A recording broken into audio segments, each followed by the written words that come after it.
महिलडोपयम नामक एक दक्षिणी शहर के पास भगवान शिव का एक मंदिर था। वहाँ एक पवित्र ऋषि रहते थे और मंदिर की देखभाल करते थे। वे भिक्षा के लिए शहर में हर रोज जाते थे और भोजन के लिए शाम को वापस आते थे। वे अपनी आवश्यकता से अधिक एकत्र कर लेते थे और बाकी का बर्तन में डालकर गरीब मजदूरों में बांट देते थे, जो बदले में मंदिर की सफाई करते थे। उसे सजावट का काम किया करते थे। उसी आश्रम में एक चूहा भी अपने बिल में रहता था और हर रोज कटोरे में से कुछ न कुछ भोजन चुरा लेता था। जब साधु को एहसास हुआ कि एक चूहा भोजन चोरी करता है, तो उन्होंने उसे रोकने के लिए सभी तरह की कोशिशें की। उन्होंने कटोरे को काफी ऊंचाई पे रखा ताकि चूहा वहां तक पहुंच ना सके, और यहाँ तक कि एक छड़ी के साथ चूहे को मार भगाने की भी कोशिश की। लेकिन चूहा किसी भी तरह कटोरे तक पहुंचने का रास्ता ढूंढ ही लेता और कुछ भोजन चुरा ही लेता था। एक दिन एक भिक्षुक मंदिर की यात्रा करने के लिए आए थे, लेकिन साधु का ध्यान तो चूहे को डंडे से मारने में था।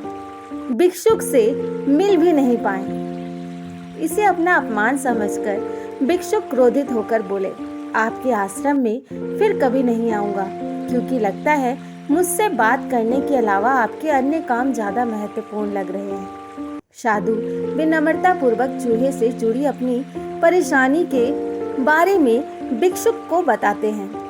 कैसे चूहा उनके पास से भोजन किसी न किसी तरह चुरा ही लेता है। यह चूहा किसी भी बिल्ली या बंदर को हरा सकता है। अगर बात मेरे कटोरे तक पहुंचने की हो तो मैंने हर कोशिश की है, लेकिन वह हर रोज किसी न किसी तरीके से भोजन चुरा ही लेता है। भिक्षुक ने साधु की परेशानी को समझा और सलाह दी, चूहे में इतनी शक्ति, आत्मविश्वास और चंचलता के पीछे अवश्य ही कुछ न कुछ कारण होगा। मुझे यकीन है इसने बहुत सारा भोजन जमा कर रखा होगा। यही कारण है कि चूहा अपने आप को बड़ा महसूस करता है और इसी से उसे पूरा ऊंचा कूदने की शक्ति मिलती है। उसके पास बहुत कुछ खाने के लिए है, इसलिए वो डरता नहीं है। इस प्रकार साधु और भिक्षुक निष्कर्ष निकालते हैं कि अगर वो चूहे के बिल तक पहुंचने में सफल होते हैं तो वो चूहे के भोजन के भंडार तक पहुंचने में सक्षम हो जाएंगे। उन्होंने फैसला किया कि अगली सुबह वो चूहे का पीछा करेंगे और उसके बिल तक पहुंच जाएंगे। अगली सुबह वो चूहे का पीछा करते हैं, उसके बिल तक प्रवेश द्वार तक पहुंच जाते हैं। जब वो खुदाई शुरू करते हैं तो देखते हैं कि ऊंचे चूहे ने अनाज का एक विशाल भंडार बना रखा है। फौरन ही साधु ने सारा चुराया गया भोजन एकत्र कर मंदिर ले जाते हैं। वापस आने पर अपना सारा अनाज गायब देख चूहा बहुत दुखी हुआ। उसे इस बात से गहरा झटका लगा। उसने सारा आत्मविश्वास खो दिया। जब चूहे के पास भोजन का भंडार नहीं था, फिर भी उसने फैसला किया कि वह फिर से रात को कटोरे से भोजन चुराएगा।